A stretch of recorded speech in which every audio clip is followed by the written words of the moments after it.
Bashkimi Demokratik për Integrim ka reaguar me tone të forta ndaj një vendimi të fundit në sektorin energjetik, duke kërkuar transparencë dhe përgjegjësi institucionale.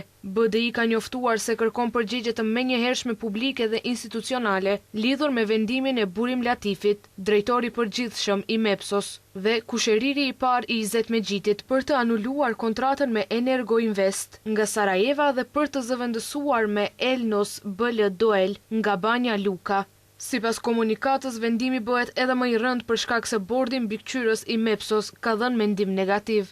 BDI thekson se Burim Latifi ka vijuar duke shkelur mbi organin më të lartë të kontrollit të brendshëm të kompanisë dhe duke i hapur derën një kompanie të lidhur ngushtë me rrjetin e interesave të Milorad Dodikut në infrastrukturën kritike energjetike të Maqedonisë së Veriut, shtet antar i NATO-s.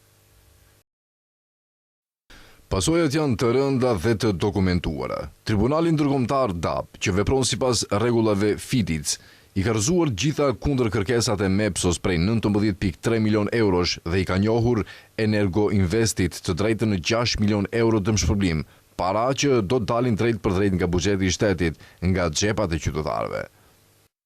BDI bëri të ditur se kërkon që prokuroria publike të fillojë menjëherë hetim penal ndaj Burim Latifit për keqpërdorim të detyrës zyrtare dhe dëmtim të buxhetit shtetëror. Nga ana tjetër, koalicioni Vlen ka theksuar se në vend që të japë përgjigje pse projekti për interkoneksionin me Shqipërinë u bllokua për më shumë se gjysmë dekade, BDI zgjedh të sulmojë dhe të manipulojë, duke u përpjekur të fshehë dështimin e vet dhe interesat që qëndrojnë pas kësaj. Vlen ka theksuar se faktet janë të qarta dhe të pakontestueshme dhe se kompania që BDI sot e mbron ka realizuar vetëm 4% të projektit në një periudhë prej më shumë se 5 vitesh. BDI sot flet për dëm, por hesht për dëmin real që është shkaktuar me vite. Shteti ka paguar kamata për kredi që nga viti 2015 pa u realizuar projekti, ndërsa sipas analizave të MEPSOS, çdo vit vonesë ka sjell humbje milionëshe shtesë. Kjo është kostoja reale e mënyrës së tyre të qeverisjes.